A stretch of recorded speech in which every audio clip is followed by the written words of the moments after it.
All right, everybody, we are back, and this interview is brought to you by Control Your Nutrition. Today, we have with us another stud from the Control Your Narrative Wrestling Federation. He's also the OIWA International Champion. He is a podcast host, a musician, personal trainer. Most importantly, Dave, this one's for you and I. He is a girl dad as well, just like us. We have Primetime Dontae Smiley. What is up, man? How are you? I'm doing great, man. I'm doing great. Everything you just said was 100% accurate, but I actually just recently had to release the OIWA International title. I had to relinquish it because it was I had like 560 something days. 575 on the dot. How long I held man. it. But because a lot of the defending dates obviously interfere with CYN dates with the tour we have coming up, and that's obviously priority. So they understood, and I had to do what I had to do. You know what I mean? But hopefully the next champ, has the opportunity to get as close as he can to duplicating what I did with that title. 575 days. What would you say? That's defending against, Shane Taylor, Austin Aries, Daniel Garcia, Kevin Blackwood, Tyson Maddox, obviously some local Texas guys, some Arkansas guys. I took it up to Canada a couple months back and defeated against a guy named El Mosquito up there.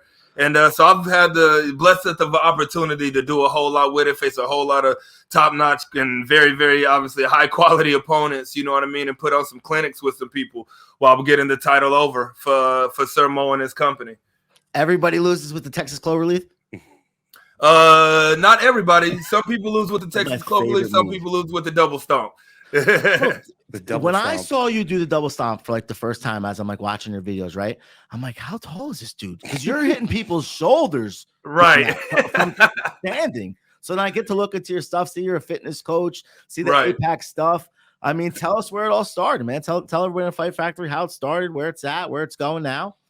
Yeah, man. So, essentially, dude, like fitness and wrestling for me came at the exact same time back in 2014. I've been doing it about 8.5 years, both of them.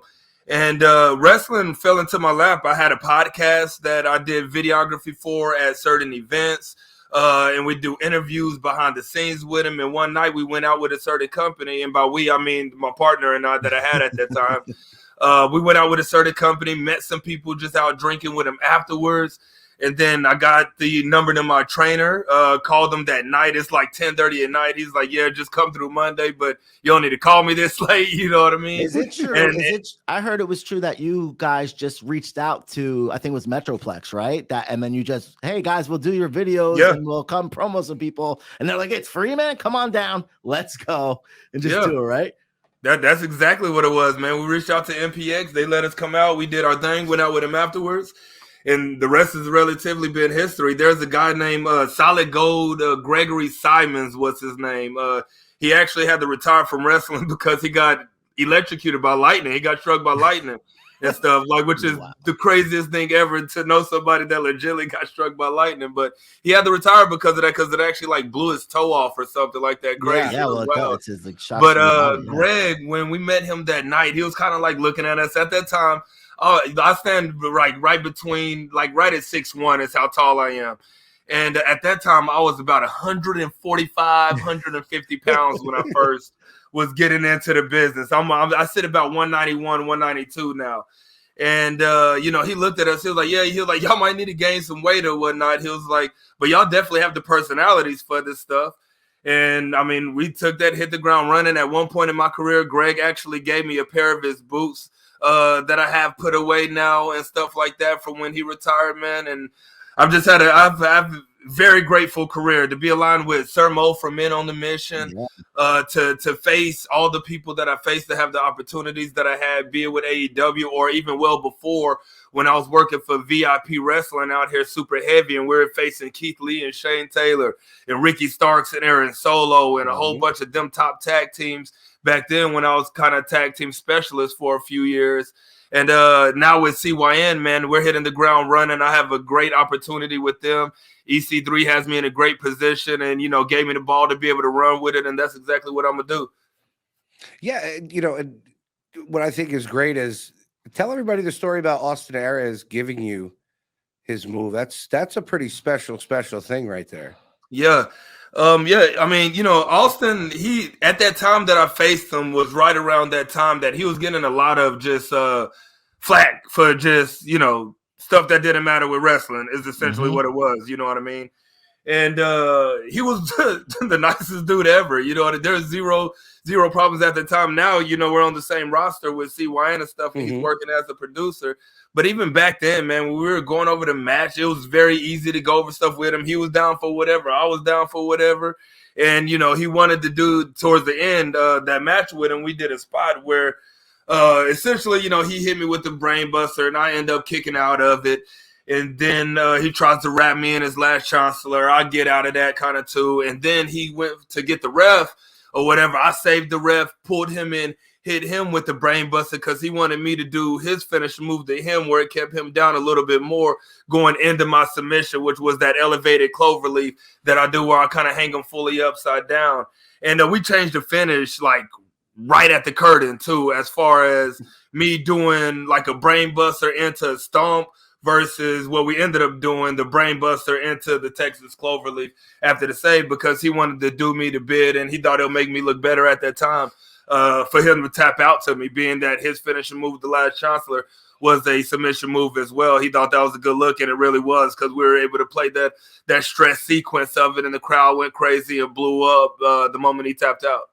I watched the match last night. Phenomenal. Well, the one that was on Pro Wrestling TV, right? Because now you guys, as Control Your Narrative, you're going around to different on tour to different schools or different high schools or wherever pro wrestling schools are, and you're giving opportunity to these guys in these smaller areas to be on TV every week, right? So how different is that from being at the OIWA show, right? Where guys all the time, you're preparing for a show, to coming in, maybe not knowing who you're going to face in this area.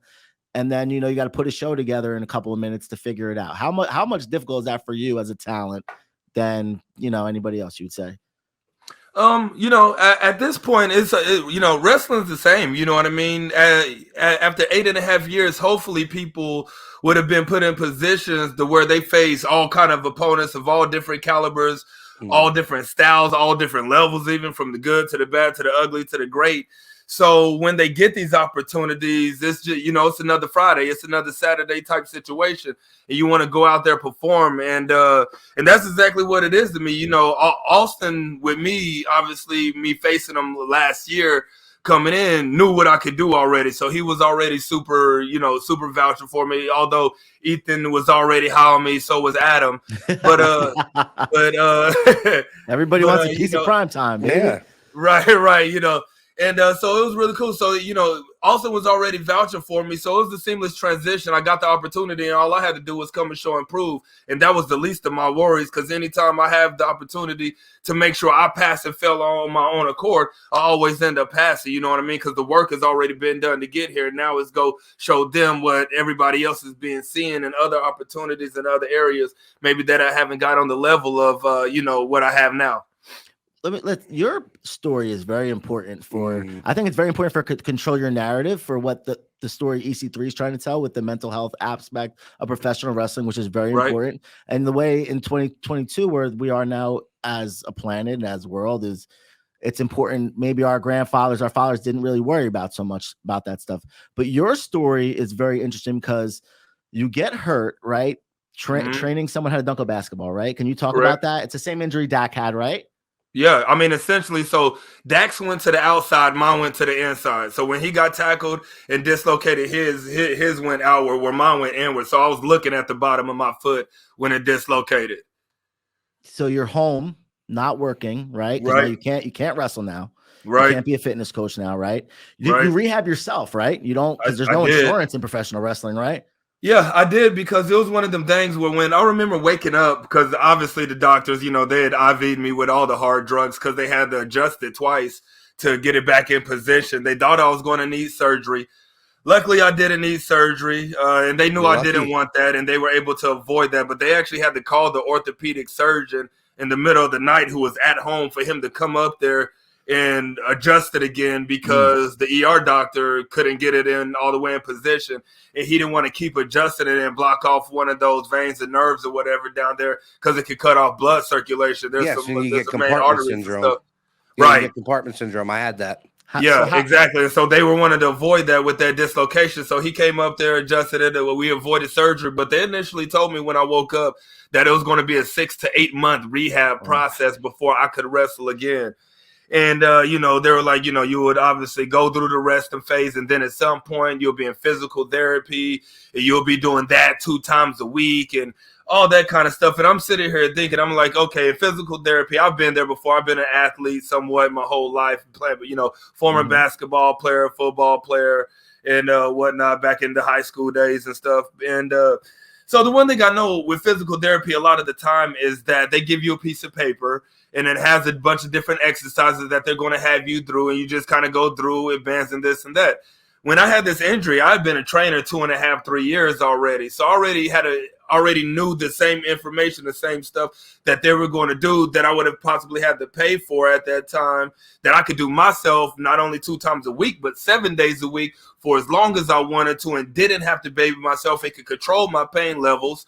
And so it only made sense that I did it myself. And I actually ended up returning to the ring in about 2.5, 3 months after the injury. And that's fully healthy. Scar tissue, obviously, you know what I mean? But I was already doing heavy-setted lunges. I was starting to get into CrossFit at that time as well. So I was doing Olympic, just full-range movements when it came to the squats and stuff like that. And, man, I got my stuff healthy because I didn't baby myself. I went hard on myself. I was riding a scooter through the gym that I was training at the time with my clients. I would sit down, be talking with them, and be pulling my ankle outside of the boot. Once I got out the cast, they knew what was up. You know what I mean? Yeah. And then I came back with a vengeance because at the time that I left, my tag team partner and I were doing very well. Like I say, that was around the time we were doing a lot of those big matches at VIP. You had 8 belts, right? Didn't you guys have 8 belts or something like that? Yeah, we've held about 10 tag team titles overall in a short period of time too, though. Yeah, that was within about 4 years. Yeah. That was within about 4 years. And we did awesome, but towards the end, he was getting into dental school is kind of why we started breaking up. But also it was just getting stagnant, right? Yeah. With everything that we achieved, we have that award right there where you can kind of see with the 2 pictures, that black frame. One that's on the side of my certification. That one is called the Offshoots Network of the Year Awards. And that was a big podcast that's here in the state of Texas that covers all Texas independent scene. And at the time, we won that award in 2016 and 2017, where they actually ended up naming the Tag Team of the Year award after the Radical Athletes, which is what our tag team name was. Oh, what? Could you? But this is huge. So yeah, right. And but nothing was really happening for us. You know what I mean? We're having all these good matches and stuff, but as far as getting to that next level of getting an opportunity with bigger promotions, it just wasn't happening. So it's kind of the perfect storm. When Ty decided that he wanted to go to dental school, I wanted to become a singles wrestler because I was already doing singles and had done singles throughout my whole career at that point. But I wanted to make it the focus. You know what I mean? I had an opportunity that Sermo was giving me to be the man of his company and then of his organization when he formed the OIWA, and it worked out exactly how we planned, you know what I mean? Because this stuff with CYN is exactly what we envisioned to get into, and not only that, but not being complacent in the fact of just making it, but going above and beyond once you get there to be one of the top guys of the company. Let me ask you a question. So you get hurt, right? And I've heard you talk before. You went and you found God, right? I did. Saved. Now yes. Here's a quote you said, and I want to know what this means to you. It says, when you grow through what you go through, you create breakthrough. You heard those words. I did. And change your life, right? Explain it did, man. How important that was for you to hear at the time in your life, coming back from injury. You're not making any money. You're worried about how I'm putting food on the table. Right. How important was that to hear as a person who as we know, we're huge wrestling fans. Right. Ric Flair, 73, just had his last match maybe 3 weeks ago, right? Right. So how important was that? And also being a businessman outside of professional wrestling while you're wrestling. Yeah. So the whole, when you grow through what you go through to create breakthrough, that was one of the first quotes that I had. I mean, the moment I heard that, it was engraved. You know what I mean? That, and there's another one: "Don't let good be robber of the best." But when you go through what you go through to create breakthrough, goes for like everybody, right? Because a lot of the time in life, we fall victim to yesterday. We fall victim to last week. We fall victim to last year, 3 years ago, 5 years ago, our teens, our childhood, and a lot of the stuff that happened, which obviously I get because I went through it. But also growing through the situation, I've realized when you learn how to cope with that stuff the right way and actually just open yourself up to being vulnerable enough to just like speak on it, right? Be it things you went through or your own like personal demons and addictions or whatever that you have. A lot of people can relate to you, you know what I mean? And realize that they can make it out of that said situation when they focus on not only their self spiritually, because I think that's important, be it God, be it you just say Allah, be it Buddha, be it a tree. Mm-hmm. Like to me, I don't care what anybody believes in, but I definitely think everybody should believe in something that's higher than themselves, because I always ask the question, just like, where do you go when you're at your lowest if that's the case spiritually? Because that's a lot of what's being attacked is our spirit in them times when we feel like we can't do no more or want to give up. And that's where I was, because I got suicidal and all that kind of stuff. But when I stepped into that church and heard that, you know what I mean? The victimhood that I felt in my life just instantly went away. You know what I mean? And I realized that I was holding myself back. It really wasn't even those past situations and things that I was holding on to. I was holding myself back by not allowing myself to get over it, but feeling woe is me and staying content in, my self-pity that I felt for, once again, things that had just happened in my past. And this is why I'm like I am today. When I realized that, like, I'm my own person. That's one of the first times that I realized, look, you control you control your thoughts, you control what you listen to, you control what you see, you control what you speak. And the moment I basked in that and took that to heart, man, everything started changing. I changed up my circle and people that I was around. I changed up my alignments. I got deeper into my business. I implemented core values into my life, which absolutely changed everything, because that makes you live with intention every single day that you wake up. And all that has benefited, but all of that is because of me finally saying yes to figuring out what I needed, which was, for me, getting back in the church with my wife. She grew up in church, but dating me, I didn't believe at all at one certain time until, I was having a depressive episode and was getting really suicidal and stuff like that. And like I say, refound God, and everything else just automatically got aligned, alignment before assignment. I was meeting these people, the guy that I subleased from to run my business out of his gym, I met through the church as well. A lot of my closest business alignments and masterminds that I'm a part of are because I met somebody at the church who knew somebody else over here that I got introduced because I went out to lunch with him. And it's just, as EC3 always says, your synchronicity just brings everything together and with how it's supposed to be. We don't know why, as far as the time, why didn't it happen earlier? Why isn't this going on now? None of that really matters to me. You know what I mean? The point is to just always be working to be better just every single day and not letting good be robber of the best with everything I do. Because I always try to be the example in everything I do of just hard work, not making excuses, and living a core value life, whatever that means to myself and other people. Man, just... I always say I wish I got saved when, because I have this very similar story to yours. I had an accident, both my legs were broken, and the suicidal stuff really kicks in when you feel like the plan that you had for your future kind of goes out the way. Right. It took me 16 years to finally give in and get saved, and I could feel exactly where you're coming from. It's such a completely different feeling. For a lot of people, it's right. I never like to force anybody to go, but it's a great feeling, and you get a lot out of it. I just think it's important for people in, like, especially professional wrestling, like your profession. Not everybody makes it. You know what I mean? And not everybody can be the top guy. And like for you, from coming from, like you said, 575 days champion, hold this Texas Cloverleaf. You're gonna, you know what I mean? And then, you know what I mean? You go to CYN, and we still, bro, you're in a ton of the main event matches. We look. I watch SIC. But Right. how is it coming from a place like that where you are the top guy, you know, to Right. just being just in the middle of the pack or not, you know, you're there. Right. It's like I said, man, it's awesome. This is what I envisioned, right? I think life is all about frequency, so to speak. You know what I mean? A lot of people know what they want for the end goal, but they can't really visualize the steps that it takes to really be able to get there, and the work, and how you got to carry yourself and present yourself and believe in yourself. It's so true. Because with me, I think the thing that benefited me most to get to where I'm at right now and get these opportunities that I'm getting is not only, you know, my number one core value is gratitude, right? Just the fact that I understand and hold the weight of knowing that I get to do this and I get to be in this position. And there's a lot of other people out there that, one, won't ever get to wrestle, let alone two, those that do wrestle will never get an opportunity.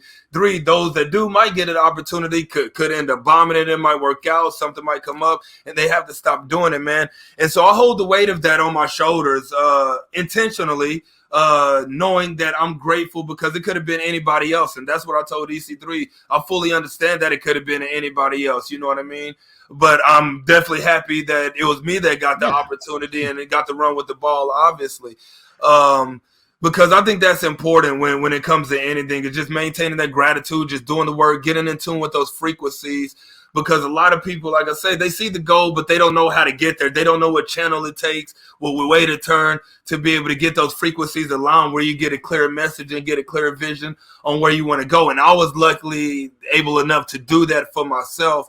Because, like I say, the only thing that separated me at the time that I was having the vision of where I want to be and actually like getting there and being able to run with it was just time. And I luckily had time on my hands, even through the injury. I'm healthy. I got healthy afterwards. I gained even more weight, got in better shape. You know what I mean? Got stronger, got faster, got more explosive. And just all that hard work, just day in and day out. And I know it's cliche as it is. Everybody says they work hard.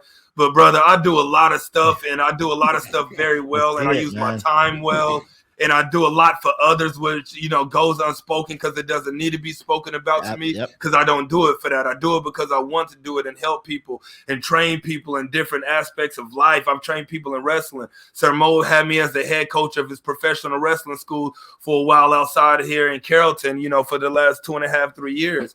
And I take all the weight of that, you know what I mean? And I do everything that I can with it. I work with excellence, you know what I mean? I work with integrity as well. And I think all that stuff is important for somebody to really be successful. It takes literally every single aspect of intentionality of living life to be able to live a life of freedom and of what you want to do, essentially. Listen, the message that Control Your Narrative as a whole is sending out, I think, is super important, man. And like, it's just crazy to me. Like, you just say you do all this stuff and you write a book too, right? I did, yeah. Becoming unfuckable. Great title. How did the name? Great title. Couldn't have been the first name you thought of, right? No, I can't. It wasn't the first name, but it wasn't really. I think it was the second name, but it wasn't the first. I had becoming something initially, and then I told my editor what I wanted the title to actually be, which was Becoming Unfuckwittable. And she was like, "Dude," she was like, "It's you." So just the book is about you, and you're being super vulnerable, and people will understand the title when they read it, and when they read the book, they'll be like, "Oh, now this makes sense." You know what I mean? Because that is me. But yeah, becoming unfuckwittable, man, I think it's just getting to that point. Just to me, being unfuckwittable is getting to that point in life where you don't lose. And I mean, you might technically by nature have a loss in life some way or another, yes, but you don't look at it as a loss. You look at it as a lesson, because lessons you can grow from, you know what I mean? And so you change the meaning of the L. So becoming unfuckwittable and being unfuckwittable is just getting to that point in life where you don't lose. Everything you do, you win. Even when something goes wrong, you take that lesson, you grow from it, you apply that knowledge that you gain from it for betterment, and so on and so forth. And you know, that's essentially what it is, because that's what my life has been, is taking these moments of loss, taking these moments of strife, and turning them into wins one way or another. It might have taken 30 years, 25 years, 20 years, depending on what said thing happened at whatever time of my life, but they've all been turned into wins after I learned the lesson behind them. Change the meaning of the word L. I like that, bro. That could be like on a t-shirt. Well, it's for real. In jiu-jitsu gyms, it's you don't lose. It's a learning experience. Just, I mean, life, man. Why the 13th floor mindset? 13 is an unlucky number, right? To some people. So right. To you. So right. So it's typically it is, and that's the cool thing about this. So the 13th floor, a group that I'm a part of, a mastermind with other business people and whatnot, is called Apex Entourage. It's ran by a guy and a client of mine named Ryan Stewman. And in Apex, when we have these meetings, they're on the 13th floor of the building. Most buildings don't have a 13th floor. They actually skip it. This building has a 13th floor, and to me, it changed the meaning of what the number 13 means, because it is normally an unlucky number, and you know, in horror movies and all that kind of stuff, you know. But being that so much good happens on this 13th floor, and minds get elevated by being in this mastermind that is hosted on the 13th floor when we have these meetings. I wanted to change the meaning of that. So when I created the 13th floor mindset, which is just kind of a mode of just elevated thinking, and like I say, the whole getting over your past doesn't define you right now and what you do with today going into your future with what you know that's happening. Your past defines you, happens on that floor. So it was a good floor, because that's where a lot of my business life changed, so to speak, was getting on this floor with these people of different sorts, of different businesses, of different backgrounds, of different creeds, and learning from everybody. So it's just an elevated thinking, and it happens on the 13th floor of this building out here. So that's why I called it the 13th floor mindset. Nice. So on the Fight Factor, we like to ask funny questions. I don't know if you listened to our interview with August Arts. Yeah. So I have one for you that I've heard. Mineral Wells, Texas. You're at a merch table. Somebody hands you a note. You go from there. Yeah. So the moment you said Mineral Wells, I was like, I know where this is going. So we're in Mineral Wells, and my tag team partner and I are at our merch table, and this lady comes up to us with a note, and she just hands it to Ty. She says, "Y'all don't look at it now. Look at it later." And this is that intermission. So already we're thrown off in this moment. We're like, what? Why? Like, why can't we look at it now? And so we actually don't. You know what I mean? When we get to the locker room, we open it back up. And on this note, I don't remember verbatim, but on this note, it essentially said, "I want you and Dontae to come back to my house tonight to..." It's tag team, essentially, right? Like that's you can curse here. You can say what the note said. We're exactly. She wanted the tag team and stuff. And I don't know if y'all know anything about Mineral Wells, Texas. Here's the first question I have. She didn't have fuzzy boots. She wasn't fat, and she wasn't blonde, was she? A little bit of it all, and very, very short hair. No, missing a few. She makes her way out to Texas too. Missing a few teeth as well. Holy shit! I think she really made it out to Texas since she's missing a tooth. Yo, so the punchline of this whole story, outside of this offer, is the fact that after the show, when we go back to the merch table, obviously we're packing up fast because we're like, we don't even want to see Shawty. We gonna get out of here. You know what I mean? Yeah. And she catches us, obviously, because she was obviously on the hunt that night. She was waiting. And she was like... She saw the champ. She came up to us, and she was like, "Oh, yeah, by the way, my brother lives with me, but he'll be okay with..." Oh, my God. My brother lives with me, but he'll be okay with it. Yeah, you know why? Because her brother might have been joining in. Yo, they were coming for the titles, bro. Like, they were coming for the titles. Like that was that was the wildest offer. You know, because it happens, but that was the wildest one. We've had, you know, shows where women have like got up and just slapped us on our ass while we've been on the apron and stuff like that. When we were out in Colorado at New Era Wrestling, back when you used to wrestle out there. You know, there was a group of the crowd that used to call us Team Tight Ass. And so, like, we've been through it, man. I don't trip on this part of it, dog. I mean, you know, what do you expect? Like, dude, that's not even a rat. That's just gross. Hey, man, yeah, my brother lives with me, but it's okay. He doesn't mind. Like, wow. You've wrestled all over you wrestled all over the United States, right? You've wrestled in Canada. Have you wrestled anywhere else?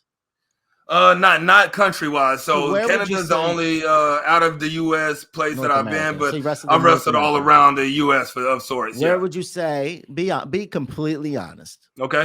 Best state you've been to wrestling fan wise, wrestling crowd. You know, people say Philly's extreme, Jersey has wrestling fans. I already know the answer.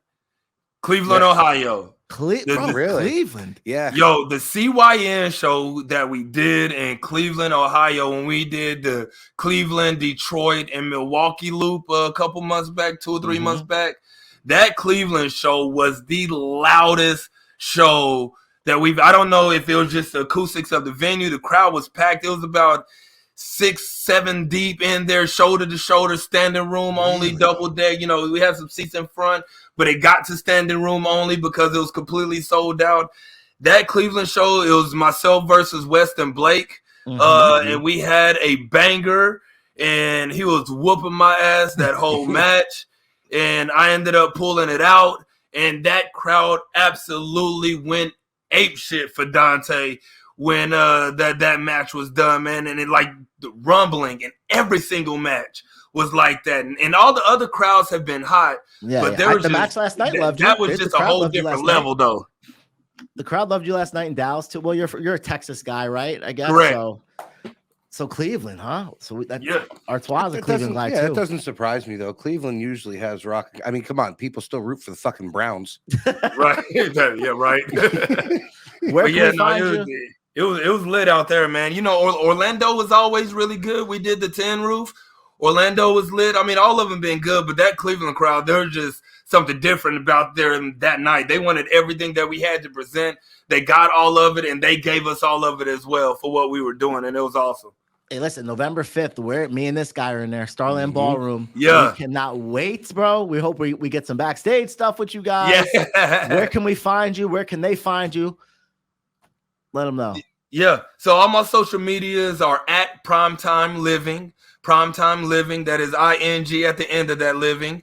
And also I have a website, connectwithdontae.com. That's where you can find the music, the book, training stuff, wrestling stuff, just absolutely everything that has to do with Dontae, you can find on connectwithdontae.com. Also, if you go to controlyournarrative.com, get the tour tickets, get the merch, check out our roster, download the Pro Wrestling TV app as well to watch the episodes of our shows. We got Dallas up there. They got the Freedom Narratives. The show with AML from North Carolina just got put up last night. That aired with me versus Lucky. So make sure y'all watch Mr. Pro Wrestling TV on the app and all the other good action that we got going on there. We are still the #1 wrestling show on the app. You can ask Brandon Blackburn about that for Pro Wrestling we TV. had him on last week. Yeah, like I just want to make sure that's known. You know what I mean? Cause we still fighting against the grain a little bit to make sure everybody give us our due. You know what I'm saying? But at the end of the day, we're gonna get it because we don't quit. And that's the mark of a winner, just somebody that doesn't quit. You know, we keep punching back and keep breaking down walls, and we're going to, and this tour is going to be huge. And there's even something before the tour starts that's going to be announced soon that I ain't going to speak on, but y'all will see it soon. That's going to be legit and blow a lot of people's minds as well for a show that we'll be adding coming up. So make sure y'all stay tuned on that. No breaking news here? Come on, man. Can't give you yet. Can't give you yet. I told EC3 I wouldn't yet. All right. Gotta wait. But y'all know when you know. If you know, you know. It's gonna be good for the brand. I can tell you that. It's gonna be real good for the brand. Anything for the brand we love. So. Oh, Dontae, I mean, this has been absolutely amazing to have you on here. You've definitely gained 3 fans from us.